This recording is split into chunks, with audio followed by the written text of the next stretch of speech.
Vladimir Putin ഇന്ത്യയിലേക്ക് വരുന്നതിന് മുമ്പും അതിനുശേഷവും ഞാൻ കൃത്യമായ 2 വീഡിയോകൾ പറഞ്ഞിരുന്നു.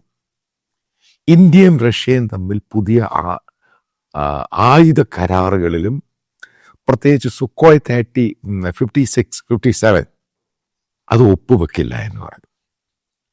പക്ഷേ നിങ്ങൾക്കറിയാം, ഇന്ത്യയിലെ നാഷണൽ മീഡിയ മുഴുവനും ഡിഫൻസ് ടൈസ്, ഇന്ത്യ റഷ്യ വരുന്നു, സുക്കോയ് 57 സൈൻ ചെയ്യുന്നു, പുതിയ ആയുധ കരാർ ഒപ്പുവെക്കുന്നു. പുടച്ചക്രം അതിനെപ്പറ്റി ഭയങ്കരമായിട്ട് എഴുതി. അതായത് പത്രങ്ങളിൽ, ഇന്ത്യൻ പത്രങ്ങൾ നോക്കുക, ആദ്യത്തെ 2 ദിവസം മുഴുവനും അവരുടെ ഫ്രണ്ട് അതിൻ്റെ അകത്ത് മുഴുവനും ഇതായിരുന്നു. ഞാനത് കൃത്യമായിട്ട് പറഞ്ഞു, ഒപ്പുവെക്കില്ല എന്ന് തന്നെ പറഞ്ഞു. കാരണം ഞാൻ കൃത്യമായിട്ട് ഇന്ത്യയുടെ ഇതുമായി ബന്ധപ്പെട്ട പല ആൾക്കാരോടും സംസാരിച്ചിട്ട് തന്നെയാണ് എഴുതി പറഞ്ഞത്, വെക്കില്ല. X-57 അതായത് ലേറ്റസ്റ്റ് വേർഷൻ 5th ജനറേഷൻ റഷ്യയുടെ എയർക്രാഫ്റ്റ്, അത് ഇന്ത്യക്ക് വിൽക്കണം, ഇന്ത്യയുമായിട്ട് ധാരണയാകണം, ഇന്ത്യയിൽ അത് ഉൽപ്പാദിപ്പിക്കണം. അതിനുവേണ്ടി പുടിനും അദ്ദേഹത്തിൻ്റെ ക്യാബിനറ്റും മാക്സിമം ട്രൈ ചെയ്തു. അതായത് പുടിൻ ഇവിടെ വരുന്നതിൻ്റെ 2-3 ദിവസം മുമ്പ്, 4 ദിവസം മുമ്പ് വലിയൊരു ഡിഫൻസിൻ്റെ ടീം, ഈ ഉണ്ടാക്കുന്ന മാനുഫാക്ചറിങ് കമ്പനിയുടെ സീനിയർ ആയിട്ടുള്ള ആൾക്കാർ, പുടിൻ അഡ്മിനിസ്ട്രേഷൻ്റെ ഡിഫൻസ് മിനിസ്ട്രിയിലുള്ള സീനിയർ ഉദ്യോഗസ്ഥർ ഇന്ത്യയിൽ വന്ന് ടോക്സ് നടത്തി. അതേപോലെ തന്നെ മറ്റു പല ആയുധങ്ങൾ, അതായത് T-90 അല്ല, മറ്റു പല ടാങ്കുകളും, പുതിയതായിട്ട് അവർ കൊണ്ടുവരാൻ പോകുന്ന ടാങ്കുകൾ, മറ്റുള്ള വെപ്പൺസ്, ഈ സാധനങ്ങളെല്ലാം ഇന്ത്യക്ക് കൊടുക്കാൻ വേണ്ടി അവർ വല്ലാത്ത രീതിയിൽ പുഷ് ചെയ്തു, വല്ലാത്ത രീതിയിൽ. ഞാൻ കൃത്യമായിട്ട് പറഞ്ഞു നടക്കില്ല എന്ന് പറഞ്ഞു. അപ്പം അതിൻ്റെ താഴെ എന്നെ അറിയാം, എൻ്റെ വീഡിയോ കാണുന്ന 2 ആൾക്കാരെ എന്നെ ഫോണിൽ വിളിച്ച് സംസാരിച്ചു. ഞാൻ റഷ്യൻ സാധനത്തെ പാട്ടയെന്ന് വിളിച്ചു.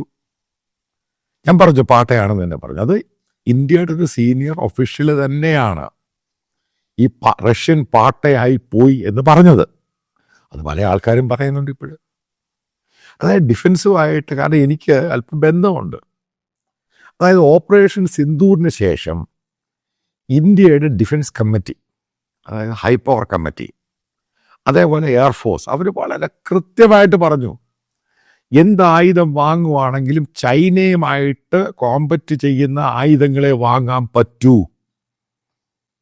അതായത് എയർ വാർഫെയറിന് അത് എഡ്ജ് വേണം, ഓപ്പറേഷൻ സിന്ദൂർ പോലെ ആകരുത്, തീർത്തും പറഞ്ഞവർ. കാരണം എയർ വാർഫെയർ ആണ് ഏറ്റവും ഇമ്പോർട്ടൻ്റ് പുതിയ വാർഫെയറിൻ്റെ അകത്ത്.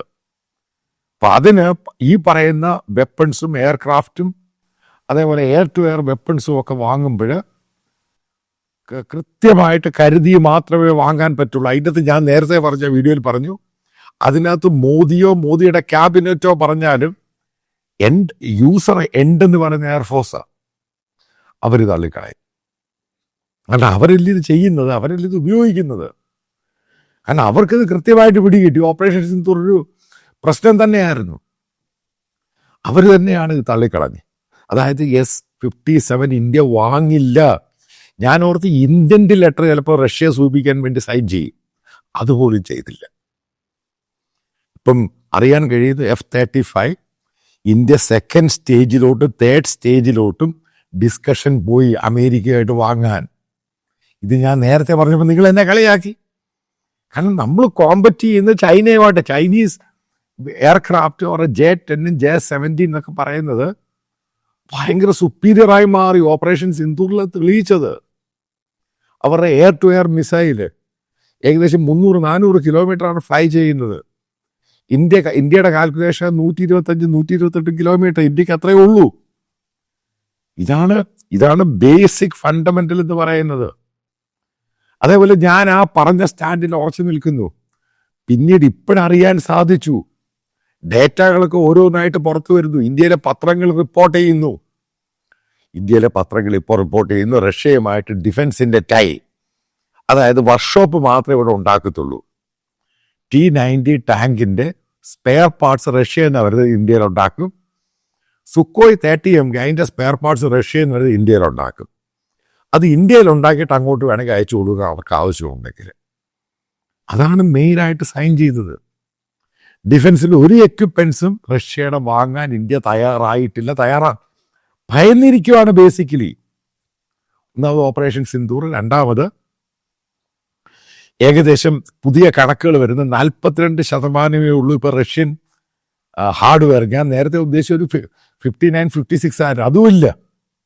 ഇപ്പൊ ഇന്ത്യ ഉപയോഗിക്കുന്ന 42% മാത്രമേ ഉള്ളൂ റഷ്യൻ ഹാർഡ്വെയർ. അത് ഗ്രാജുവലായിട്ട് റീപ്ലേസ് ചെയ്യുവേണ്ടിയ.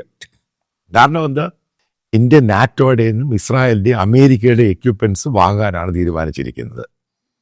കാരണം അതിൻ്റെ ഒരു ഡിജിറ്റൽ എക്കോസിസ്റ്റം ഉണ്ട്. അതിനകത്തോട്ട് ഇന്ന് റഷ്യ ഉണ്ടാക്കാൻ പറ്റത്തില്ല. ഗ്രാജുവലായിട്ട് വൈപ്പ് ഔട്ട് ചെയ്യും. ഉള്ള സാധനത്തിൻ്റെ അകത്ത് അത് മെയിൻറ്റെയിൻ ചെയ്യാൻ വേണ്ടി സ്പെയർ പാർട്സ് അതിനുവേണ്ടി ഫാക്ടറി ഉണ്ടാക്കുന്നു. മറ്റുള്ള സംഭവങ്ങളെല്ലാം ഗ്രാജുവലായിട്ട് മാറും. അതായത് T90 പകരം ഇന്ത്യൻ കമ്പനി ഉണ്ടാക്കുന്ന മറ്റുള്ള ഫോറിൻ കൊളാബറേഷനോട് കൂടി കണ്ട ടാങ്കുകൾ ഇന്ത്യൻ പ്രൈവറ്റ് കമ്പനികൾ ഉണ്ടാക്കാൻ പോവുകയാണ്. അപ്പം അതിൻ്റെ ഡിസ്പ്ലേയും പരിപാടികളൊക്കെ വന്നു. അതായത് ഞാൻ പറഞ്ഞു, വീണ്ടും ആവർത്തിക്കുന്നു, നിങ്ങൾ നോക്ക്, Russian helicopter MI series India വാങ്ങിക്കൊണ്ടിരുന്ന, അതായത് നമ്മുടെ 4 സ്റ്റാർ ജനറൽ ബിപിൻ റാവത്ത്, മറ്റേ കുണ്ണൂരിൽ ആക്സിഡന്റിൽ കൊല്ലപ്പെട്ടു. അതും ഈ റഷ്യൻ ഈ പറയുന്ന MI സീരീസ് ആയിരുന്നു.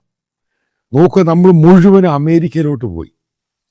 ചോപ്പർ, അത് ഇത് അപ്പാച്ചെ, അങ്ങനെ മുഴുവൻ റഷ്യൻ സാധനം അങ്ങോട്ട് മാറ്റി വെച്ചു. ഇപ്പം ഏറ്റവും കൂടുതൽ ഉപയോഗിക്കുന്ന കരസേനയിലാണ്. അതായത് ടാങ്കുകളാണെങ്കിലും മറ്റുള്ള സംഭവങ്ങളും. ഇപ്പം അമേരിക്കൻ ഹോയിസ്റ്ററൊക്കെ വന്നേക്കുവാണ് ഇപ്പം. അതായത് വലിയ ഗണ്ണുകൾ. അത് റീപ്ലേസ് ചെയ്യുക. എന്താ കാര്യം? കാരണം റഷ്യ ഉക്രൈൻ വാറിൽ എല്ലാവരും കണ്ടു. അതേപോലെ റഷ്യൻ എക്യുപ്മെൻറ്റ്സ് ആണ് ഉപയോഗിച്ചത് ഇറാൻ. അവർക്കത് പെർഫോം ചെയ്യാൻ പറ്റിയില്ല.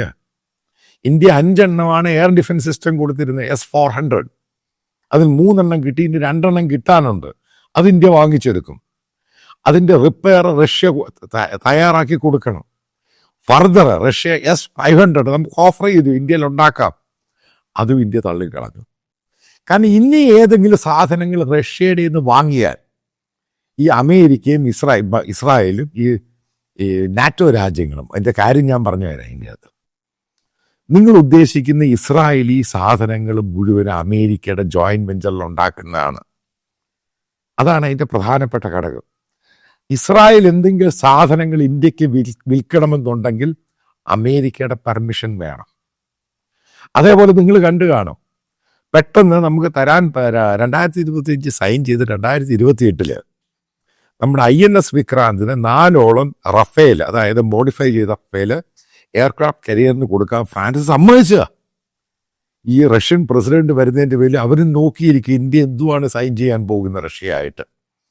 ഫർദർ സൈൻ ചെയ്തിരുന്നുവെങ്കിൽ ഈ സാധനം അവർ ടെർമിനേറ്റ് ചെയ്തേനെ. ഇതാണ് അതിൻ്റെ കാര്യം. ഈ ഞാൻ പറഞ്ഞ ഈ രാജ്യങ്ങളെല്ലാം ഒറ്റക്കെട്ട. അവിടെയാണ് മോദി പെട്ടുപോയത്. മോദി പെട്ടുപോയി. എന്ത് ചെയ്യാൻ പറ്റും? കാരണം റഷ്യയെക്കാളും കൂടുതൽ ഹാർഡ്വെയർ ഇപ്പം വാങ്ങുന്ന അമേരിക്കയിൽ നിന്നും ഇസ്രായേലിൽ നിന്നും നാറ്റോ രാജ്യങ്ങളിൽ നിന്നാണ് വാങ്ങുന്നത്. പിന്നെ മരറ്റൈൻ, അതുമായി ബന്ധപ്പെട്ട് ജപ്പാനും ഓസ്ട്രേലിയയും ഫണ്ട് ചെയ്ത് അതായത് അന്തർവാഹിനികൾ ഉണ്ടാക്കാൻ പറഞ്ഞേക്കുവാണ്. അത് നേരത്തെ സൈൻ ചെയ്തതാണ്. അതിൻ്റെ ഇടയ്ക്ക് ഇനിയും റഷ്യയെ കൂടെ കയറ്റിക്കഴിഞ്ഞാൽ ഈ സാധനങ്ങൾ ഇല്ലാതായി പോവും. അതാണ് ഞാൻ നേരത്തെ ഒരു കാര്യം പറഞ്ഞത്. അതായത് നമ്മൾ അടുക്കുമ്പോൾ ഈ പറയുന്ന ഇന്ത്യയുടെ തലയെടുത്ത് അമേരിക്കയുടെ കഷത്തിൽ കൊടുക്കരുത്. അത് കൊടുത്തു കഴിഞ്ഞു. ഇനി അത് തിരിച്ചെടുക്കാൻ പറ്റാത്ത രീതിയിലാണ്. കാരണം ഇതിനൊക്കെ സർവീസ് ചെയ്യണം. കാരണം കൽക്കട്ടയ്ക്ക് അടുത്ത് ദുർഗാപൂരിൽ ഇന്ത്യയിൽ അമേരിക്കയിൽ നിന്ന് വന്നിരിക്കുന്ന എയർക്രാഫ്റ്റുകൾ, അതായത് ഹെർക്കുലീസ് ആണെങ്കിലും ഗ്ലോബ് മാസ്റ്റർ ആണെങ്കിലും അതേപോലെ ചോപ്പർ ആണെങ്കിലും ഇതിനൊക്കെ ഹ്യൂജ് സർവീസ് സ്റ്റേഷനുണ്ട്. വലിയ അമേരിക്കൻ കോൺട്രാക്ടേഴ്സാണ് നടത്തുന്നത്. അത് ഉടനെ വരെ പിൻവലിക്കും ഈ സംഭവം. അതായത് ഇന്ത്യ അമേരിക്കയും 10 വർഷത്തെ ഡിഫൻസ് പാക്ട് ഒപ്പുവെച്ചിരിക്കുകയാണ്. അതിനിടയ്ക്ക് റഷ്യയെ കൊണ്ടുവരാൻ പറ്റത്തില്ല. ഇതല്ലേ ഞാൻ നേരത്തെ പറഞ്ഞുള്ളൂ. അതുമല്ല, രണ്ടാമത്തെ കാര്യം, ഇന്ത്യൻ നാഷണൽ സെക്യൂരിറ്റി വലിയ ഘടകമാണ് ഓപ്പറേഷൻ സിന്ദൂറിന് ശേഷം. ചൈന നമ്മുടെ ഒരു പൊട്ടൻഷ്യൽ ത്രെട്ടായി മാറി. പാകിസ്ഥാൻ എപ്പോഴും പ്രോക്സി ആയിരിക്കും. ഇപ്പുറത്ത് ബംഗ്ലാദേശിനെ, കാരണം ചിക്കൻ നെക്ക്, നോർത്ത് ഈസ്റ്റ് ചെയ്യേണ്ടത് ചൈനയുമായിട്ടാണ്. എങ്ങനെയാണ് റഷ്യൻ സാധനം മേടിക്കാൻ പറ്റുന്നത്? ഈ റഷ്യയുടെ എന്തൊക്കെ സാധനമുണ്ട്, അതിൻ്റെ മുഴുവൻ ടെക്നോളജി ചൈനയുടെ ഇടയിലുണ്ട്. ഇതാണ് പ്രശ്നമായത്. ഇത് മൾട്ടിപ്പിൾ പ്രശ്നമാണ്, ഒരു പ്രശ്നമല്ല. ചില കിഴക്കന്മാർ പറയും, ദാ സുക്കോയി പുട്ടിനിപ്പോൾ സുക്കോയി Su-57 തന്നു, അത് തന്നു, ഇത് ഒരു പുല്ലും ഇന്ത്യ മേടിക്കുന്നില്ല. അവർ റഷ്യ ഭയങ്കരമായിട്ട് പ്രഷറൈസ് ചെയ്തു. ഒന്നും നടക്കത്തില്ല. ഇത് ലേറ്റസ്റ്റ് ആയിട്ട് അറിയാൻ മറ്റൊരു കാര്യം, അതിനെപ്പറ്റി വേറെ വീഡിയോ പറയും. എന്താണ് ഇന്ത്യൻ മീഡിയ പറയുന്നത്? അതായത് പുടിൻ ഇവിടെ വരുന്ന സമയത്ത് ഇന്ത്യൻ ഒഫീഷ്യൽസ് എങ്ങനെയെങ്കിലും സെലൻസ്കിയെ ജനുവരി കൊണ്ടുവരാൻ നോക്കുക. കാരണം യൂറോപ്യൻ രാജ്യങ്ങൾ ഇന്ത്യയോട് പിണക്കമായി ഈ ഒറ്റ വിസിറ്റിൽ. പിണങ്ങിക്കഴിഞ്ഞാൽ പ്രശ്നമാണ്. ഇന്ത്യൻ വിദേശകാര്യമന്ത്രി പറയുന്നത് പ്രശ്നമില്ല, അയാൾക്കറിയാൻ പ്രശ്നമാണ്. കാരണം അവർ തിരിയും. ഇന്ത്യ പിന്നെ വേൾഡ് ഫോറങ്ങളിൽ ഇവർ അടുപ്പിക്കൂ. കാരണം ആദ്യം മനസ്സിലാക്കേണ്ട സംഭവമുണ്ട്, ഇന്ത്യ അമേരിക്ക ട്രേഡ് സൈൻ ചെയ്തിട്ടില്ല. അതിനിടയ്ക്ക് ഇതേപോലെ പ്രശ്നങ്ങളും ഒക്കെ കയറി വന്നു കഴിഞ്ഞാൽ ഇത് അമേരിക്ക അങ്ങ് പുറംതിരിയും. ഞാൻ പറഞ്ഞു, പ്രത്യേകം പറയുകയാണ്, ഇന്ത്യക്ക് ഈ ഒരു കണ്ടീഷനിൽ അമേരിക്കയെ ശത്രുവാക്കാൻ പറ്റത്തില്ല. എന്തെങ്കിലും പ്രശ്നമുണ്ടെങ്കിൽ അതിൻ്റെ പേരിലാണ് ഇന്ത്യ അമേരിക്കയെ സൂചിപ്പിക്കുന്നത്. എല്ലാം ഓരോ ദിവസവും പത്രങ്ങളിൽ വന്നുകൊണ്ടിരിക്കുക. ജാവലിൻ മേടിച്ചു, ചോപ്പർ മേടിച്ചു, എയർക്രാഫ്റ്റ് മേടിച്ചു, വെപ്പൺസ് മേടിച്ചു അമേരിക്കയിൽ നിന്ന്. അതെന്താ വരുന്നുകൊണ്ടിരിക്കുക? കാരണം അമേരിക്ക വെറുപ്പിക്കാൻ പറ്റത്തില്ല. വെറുപ്പിച്ചാൽ പ്രശ്നമാണ്. അത് ഇവിടുത്തെയുള്ള ഈ ബോധമില്ലാത്ത യൂസ്ലെസ്സിനത് മനസ്സിലാവത്തില്ല. അതുകൊണ്ടാണ് ഇന്ത്യൻ എക്സ്റ്റേണൽ അഫയേഴ്സ് ഒഫീഷ്യൽസും പ്രധാനപ്പെട്ട ഇന്ത്യയുടെ പോളിസി മേക്കേഴ്സും ഇന്ത്യ അമേരിക്ക യൂറോപ്യൻ ബന്ധത്തെപ്പറ്റി ഒരു വാക്കും മിണ്ടാത്ത. അതെങ്ങനെങ്കിലും പാച്ചപ്പ് ചെയ്ത് മുന്നോട്ട് പോകണം. എല്ലാവർക്കും അറിയാം പഴയ പോലെ ആ ബന്ധം ഉണ്ടാവത്തില്ല. കാരണം ആ രാജ്യങ്ങൾക്കുള്ള ഇന്ത്യയോടുള്ള വിശ്വാസം നഷ്ടപ്പെട്ടു. പഴയ രീതി വരാൻ പാടാണ്. അതിൻ്റെ ഒരു അഡ്വാൻറ്റേജ് പാകിസ്ഥാനും ചൈനയ്ക്കും കിട്ടി എന്നുള്ള കാര്യം എല്ലാവർക്കും അറിയാം. അത് ഫർദർ അങ്ങോട്ട് പോയി ഇന്ത്യ എത്രമാത്രം മോശമായിട്ടുണ്ടാകും, ഇതാണ് ആൾക്കാർ കാൽക്കുലേറ്റ് ചെയ്യുന്നത്. അതുകൊണ്ടാണ് ഞാൻ പറഞ്ഞത്, ചില കാര്യങ്ങളിൽ നമ്മൾ പെട്ടുപോയിട്ടുണ്ട്. അത് പെട്ടത് എങ്ങനെയാണ് തിരിച്ചു കൊണ്ടുവരണം, അതിൻ്റെ പേരിലാണ് ഇന്ത്യ ഇപ്പം ഡാമേജ് കൺട്രോളിൻ്റെ ഭാഗമായിട്ട് സെലൻസ്കിയെ പോയി കണ്ട് ഇങ്ങോട്ട് കൊണ്ടുവരാൻ നോക്കുന്നത്. ഏതെങ്കിലും രീതിയിൽ പ്രസിഡന്റ് ട്രംപുമായിട്ട് പ്രശ്നങ്ങൾ പറഞ്ഞു തീർക്കണം. യൂറോപ്യൻ രാജ്യങ്ങളോട്ട് പിണങ്ങാൻ പറ്റരുത്. കാരണം യൂറോപ്യൻ രാജ്യം ഇന്ത്യയായിട്ട് അവർ ഹ്യൂജ് ആയിട്ടുള്ള രീതിയിൽ ഈ ട്രേഡ് സൈൻ ചെയ്യാമെന്ന് പറഞ്ഞിരിക്കുകയാണ്. ഈ റഷ്യയുടെ ഈ വിസിറ്റോടുകൂടി അതവർ പിന്മാറുമോ എന്നുള്ള പേടിയോടുകൂടിയാണ് സെലൻസ്കിയെ കൊണ്ടുവരാൻ നോക്കുന്നത്. ഇതൊക്കെയാണ് ബേസിക്കലി ഈ ജിയോ പൊളിറ്റിക്സിനകത്ത്, അതായത് ഇന്ത്യയുടെ ഓപ്പറേഷൻ സിന്ദൂർ കഴിഞ്ഞ 7-9 മാസങ്ങൾ നോക്കുവാണെങ്കിൽ അതായത് നമുക്കതിൻ്റെ അകത്ത് ഫെയിലിയർ ഉണ്ടായി. അതിൻ്റെ ഭാഗമായിട്ട് ഈ ക്രൂഡിൻ്റെ ഇഷ്യൂ ആണെങ്കിലും മറ്റുള്ള ഇഷ്യൂ ഇന്ത്യക്ക് മോശമായ പേരുണ്ടാക്കി. അതിൻ്റെ ഡാമേജ് എവിടം വരെയാണ് കൺട്രോള്, അതാണ് പ്രാധാന്യം. അതായത് ഇന്ത്യയുടെ എക്കോണമി വീക്കായി. ഫഡ്ജിങ് 8.2 ഒന്നും കാണിച്ചിട്ട് ഒരൊറ്റ ഒരാളിപ്പോൾ വിശ്വസിക്കുന്നില്ല. റുപ്പിയയുടെ, അതായത് ഇന്ത്യൻ കറൻസിയുടെ വില പോയി. അതേപോലെ എല്ലാം മീഡിയയും പറഞ്ഞു, ഞാനും പറഞ്ഞു, റഷ്യയുമായിട്ട് സ്വിഫ്റ്റ് ആ കോഡ് ഇല്ലാതാക്കും, അമേരിക്കൻ കറൻസി മൂലക്കിരുത്തും. ഇപ്പോൾ അതിന് ക്ലാരിറ്റി കിട്ടി. അതിലൊന്നും തൊടാൻ ഇന്ത്യ പോകുന്നില്ല. കാരണം അമേരിക്കയെ ബുദ്ധിമുട്ടിക്കുന്ന ഒരു നീക്കത്തിനും ഇന്ത്യ തയ്യാറല്ല. അക്ഷരാർത്ഥത്തിൽ ഇന്ത്യ ഭയന്നുപോയി. അതാണ് ഈ കാണിക്കുന്നത്. അതുകൊണ്ടാണ് റഷ്യയോട് പോലും അകൽച്ച കാണിക്കുന്നത്. കാരണം ഈ പല ഡീലുകളും, അതായത് ഷിപ്പ് പോകുന്നു, സാധനം എടുക്കുന്നു, ഇന്ത്യയിലുള്ള ജോലിക്കാരെ അങ്ങോട്ട് കൊണ്ടുപോകുന്നു, ഇതൊന്നുമല്ല ക്രൂഷ്യലായിട്ടുള്ള ഡീല്. ക്രൂഷ്യലായിട്ടുള്ള ഡീൽ എന്ന് പറയുന്ന ഡിഫൻസ് ഡീല് തന്നെയാണ്. അത് ഇന്ത്യ കാര്യമായിട്ട് റഷ്യയുടെ കൂടെ പോകാൻ തയ്യാറല്ല.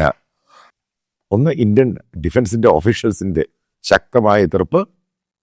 രണ്ടാമത്, ജിയോ പൊളിറ്റിക്സിൽ അമേരിക്കയെ തള്ളിപ്പറയാനും ഒറ്റപ്പെടുത്താനും ഇന്ത്യ തയ്യാറല്ല.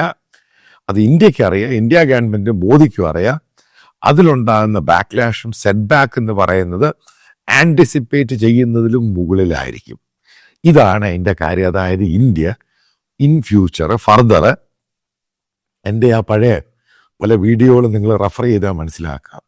ഒരു കുന്തവും ഡിഫൻസുമായി ബന്ധപ്പെട്ട് റഷ്യയിൽ നിന്ന് സാധനങ്ങൾ വാങ്ങില്ല. ഉള്ള സാധനങ്ങൾ മെയിൻറ്റെയിൻ ചെയ്യാനുള്ള പരിപാടികൾ മാത്രം എടുക്കും. ഗ്രാജുവലായിട്ട് 10-15 വർഷം കഴിയുമ്പം റഷ്യൻ സാധനങ്ങൾ ഇന്ത്യയിൽ നിന്ന് ഇവർ വൈപ്പ് ഔട്ട് ചെയ്യും. ഇത് തന്നെയാണ് ഗവൺമെൻറ്റിൻ്റെ ഉദ്ദേശം. കാരണം ഈ നാറ്റോയുടെയും ഇസ്രായേലിൻ്റെയും അമേരിക്കയുടെ സാധനങ്ങൾക്കിടയ്ക്ക് റഷ്യൻ സാധനം വന്നു കഴിഞ്ഞാൽ അതിൻ്റെ ഒരു ഇക്കോസിസ്റ്റം ഉണ്ട്, അത് തൊലഞ്ഞു പോകും. അപ്പോൾ ഇവരെ പിണക്കി കഴിഞ്ഞു കഴിഞ്ഞാൽ എൻ്റെ സർവീസും പരിപാടിയൊക്കെ ഇല്ലാതാകും. അതിന് ഗവൺമെൻറ് ഓഫ് ഇന്ത്യ തയ്യാറല്ല. അതുമല്ല, ഗവൺമെൻറ് ഓഫ് ഇന്ത്യ വളരെ കൃത്യമായിട്ട് റഷ്യയോട് പറഞ്ഞു, നിങ്ങൾ യുദ്ധം നിർത്തിയാൽ മാത്രമേ എണ്ണയുമായിട്ടും മറ്റുള്ള കരാറിലും ഞങ്ങൾക്ക് മുന്നോട്ട് പോകാൻ സാധിക്കുകയുള്ളൂ. എന്നാലാണ് കൂടുതൽ ട്രേഡും ബന്ധങ്ങളും ഒക്കെ നടത്താൻ പറ്റുകയുള്ളൂ. അതും ഇന്ത്യ പറഞ്ഞു കഴിഞ്ഞു. ഇതാണ് ഇന്ത്യയുടെ ക്ലിയർ ആയിട്ടുള്ള സ്റ്റാൻഡ്. ഇവിടെ പറയുന്നത് പോലെ ഇവിടുത്തെ പത്രങ്ങളിൽ യൂട്യൂബേഴ്സ് വെച്ച് അനത്തുക, ബോധമില്ലാത്തവർക്ക് വെച്ച് അനത്തുക കാര്യങ്ങൾ. അത് പറയുന്നതല്ല സത്യം. യഥാർത്ഥ കാര്യങ്ങളൊക്കെ ഇന്നും ഇന്നലെ ആയിട്ടും ഇന്ത്യയിലെ പത്രങ്ങൾ തന്നെ ഫ്രണ്ട് ലൈനും സ്റ്റോറി ഇഷ്ടം പോലെ വന്നു കഴിഞ്ഞു. ഇന്ത്യയും റഷ്യയും തമ്മിൽ ഒരു ഡിഫൻസിൻ്റെ ട്രേഡ് പുതിയതായിട്ട് ഉണ്ടാകുന്നില്ല, ഉണ്ടാകാൻ പോകുന്നുമില്ല.